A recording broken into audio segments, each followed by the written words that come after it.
ओम शांति। आज की मुरली का सार। मीठे बच्चे, तुम्हें सच्चा सच्चा वैष्णव बनना है। सच्चे वैष्णव भोजन की परहेज के साथ साथ पवित्र भी रहते हैं। प्रश्न है, कौन सा अवगुण गुण में परिवर्तन हो जाए तो बेड़ा पार हो सकता है? उत्तर है, सबसे बड़ा अवगुण है मोह। मोह के कारण संबंधियों की याद सताती रहती है। किसी का कोई संबंधी मरता है तो 12 मास तक उसे याद करते रहते हैं। मुंह ढक कर रोते रहेंगे, याद आती रहेगी। ऐसे ही अगर बाप की याद सताए, दिन रात तुम बाप को याद करो तो तुम्हारा बेड़ा पार हो जाएगा। जैसे लौकिक संबंधी को याद करते, ऐसे बाप को याद करो तो ओह सौभाग्य। सुनते हैं मुख्य पॉइंट्स। पहली पॉइंट, जैसे बाप अपकारियों पर भी उपकार करते हैं, ऐसे तुम भी फॉलो फादर करो।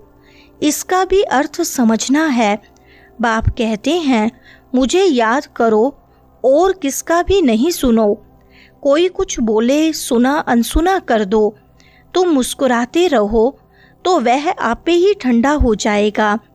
बाबा ने कहा था, कोई क्रोध करे तो तुम उन पर फूल चढ़ाओ। बोलो, तुम अपकार करते हो, हम उपकार करते हैं। दूसरी पॉइंट, हम हैं ब्रह्मा कुमार कुमारियाँ। ब्रह्मा भी रचना है शिव बाबा की, और अभी है संगम युग। एम ऑब्जेक्ट भी राजयोग की है। हमको राजयोग सिखलाते हैं तो टीचर भी सिद्ध हुआ। और यह पढ़ाई है ही नई दुनिया के लिए। यहाँ बैठे ये पक्का करो, हमको क्या क्या समझाना है। यह अंदर धारणा होनी चाहिए। यह तो जानते हैं, कोई को जास्ती धारणा होती है, कोई को कम। यहाँ भी जो ज्ञान में जास्ती तीखे जाते हैं, उनका नाम होता है, पद भी ऊंचा होता है। तीसरी पॉइंट, कोई अच्छे मनुष्य भी होते हैं जिसको रिलीजियस माइंडेड व भक्त कहा जाता है। सन्यासियों को कहेंगे पवित्र आत्मा, और जो दान आदि करते हैं उनको कहेंगे पुण्य आत्मा।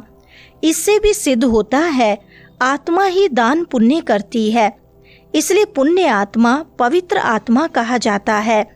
साधुओं को भी महान आत्मा कहते हैं। महान परमात्मा नहीं कहा जाता है, तो सर्वव्यापी कहना रोंग है। चौथी पॉइंट, पहले पहले हमेशा बाप की महिमा शुरू करो। यह हमारा बाबा है, यूं तो सबका बाप है। सर्व का सद्गति दाता, ज्ञान का सागर नॉलेजफुल है, जिससे हम त्रिकालदर्शी बन जाते हैं। त्रिकालदर्शी इस सृष्टि पर कोई मनुष्य हो नहीं सकता। बाप कहते हैं, यह लक्ष्मी नारायण भी त्रिकालदर्शी नहीं है। यह त्रिकालदर्शी बन क्या करेंगे? तुम बनते हो और बनाते हो। इन लक्ष्मी नारायण में ज्ञान होता तो परंपरा चलता। बीच में तो विनाश हो जाता है, इसलिए परंपरा तो चल न सके। पांचवी पॉइंट, बच्चों को इस पढ़ाई का अच्छी रीति सिमरन करना है। तुम्हारी भी ऊंच से ऊंच पढ़ाई संगम पर ही होती है। जब 16 कला संपूर्ण बनेंगे तब विनाश की भी तैयारी होगी। वह विनाश के लिए और तुम अविनाशी पद के लिए तैयारी कर रहे हो। कौरव और पांडवों की लड़ाई हुई नहीं, कौरव और यादवों की लगती है। ड्रामा अनुसार पाकिस्तान भी हो गया। वह भी शुरू तब हुआ जब तुम्हारा जन्म हुआ। अब बाप आए हैं तो सब प्रैक्टिकल होना चाहिए ना। छठी पॉइंट, बाप युक्तियाँ बतलाते हैं, ऐसे ऐसे करो। पोता मेल देखते हैं, आज इतना खर्चा हुआ, इतना फ़ायदा हुआ। बैलेंस रोज निकालते हैं, कोई मास मास निकालते हैं। यहाँ तो यह बहुत ज़रूरी है। बाप ने बार बार समझाया है। बाप कहते हैं, तुम बच्चे सौभाग्यशाली, 1000 भाग्यशाली, करोड़ भाग्यशाली, पदम अरब खरब भाग्यशाली हो। जो बच्चे अपने को सौभाग्यशाली समझते हैं, वह जरूर अच्छी तरह से बाप को याद करते रहेंगे। वही गुलाब के फूल बनेंगे। 7वीं पॉइंट, मीठे बच्चे बहुत बहुत समझदार बनो। यहाँ से बाहर घर में जाने से फिर भूल नहीं जाओ, यहाँ तुम आते हो कमाई जमा करने। छोटे छोटे बच्चों को ले आते हो तो उनके बंधन में रहना पड़ता है। यहाँ तो ज्ञान सागर के कंठे पर आते हो। जितनी कमाई करेंगे उतना अच्छा है, इसमें लग जाना चाहिए। तुम आते ही हो अविनाशी ज्ञान रत्नों की झोली भरने। गाते भी है ना, भोलानाथ भर दे झोली। 8वीं पॉइंट, बाप के संग में हम भी ऐसे देखता हूँ। बाप के साथ रहता तो हूँ ना, उनका बच्चा हूँ तो साथ में देखता हूँ। मैं विश्व का मालिक बन घूमता हूँ, जैसे कि मैं ही यह करता हूँ। मैं दृष्टि देता हूँ, देह सहित सब कुछ भूलना होता है। बाकी बच्चा और बाप जैसे एक हो जाते हैं तो बाप समझाते हैं, खूब पुरुषार्थ करो। बरोबर मम्मा बाबा सबसे जास्ती सर्विस करते हैं। घर में भी माँ बाप बहुत सर्विस करते हैं ना।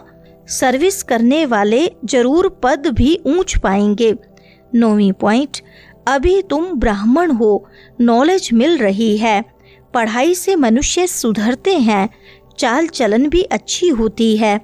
अभी तुम पढ़ते हो, जो सबसे जास्ती पढ़ते और पढ़ाते हैं उनके मैनर्स भी अच्छे होते हैं। तुम कहेंगे सबसे अच्छे मम्मा बाबा के मैनर्स हैं।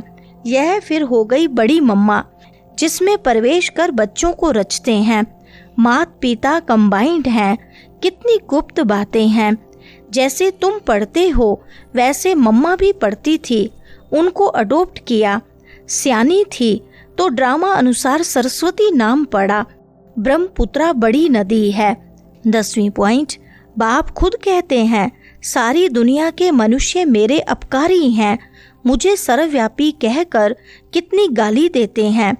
मैं तो सबका उपकारी हूँ। तुम बच्चे भी सबका उपकार करने वाले हो। तुम ख्याल करो, हम क्या थे, अभी क्या बनते हैं। विश्व के मालिक बनते हैं। ख्याल ख्वाब में भी नहीं था। बहुतों को घर बैठे साक्षात्कार हुआ, परंतु साक्षात्कार से कुछ होता थोड़ी है। 11वीं पॉइंट, दुनिया एक ही है, बाकी स्टार्स आदि में कोई दुनिया है नहीं। ऊपर जाकर देखने के लिए कितना माथा मारते रहते हैं। एक तरफ ऊपर जाकर खोज करते हैं, दूसरे तरफ मौत के लिए बॉम्ब्स बना रहे हैं। मनुष्यों की बुद्धि देखो कैसी है। समझते भी हैं, कोई प्रेरक है। खुद कहते हैं वर्ल्ड वार जरूर होनी है। यह वही महाभारत लड़ाई है।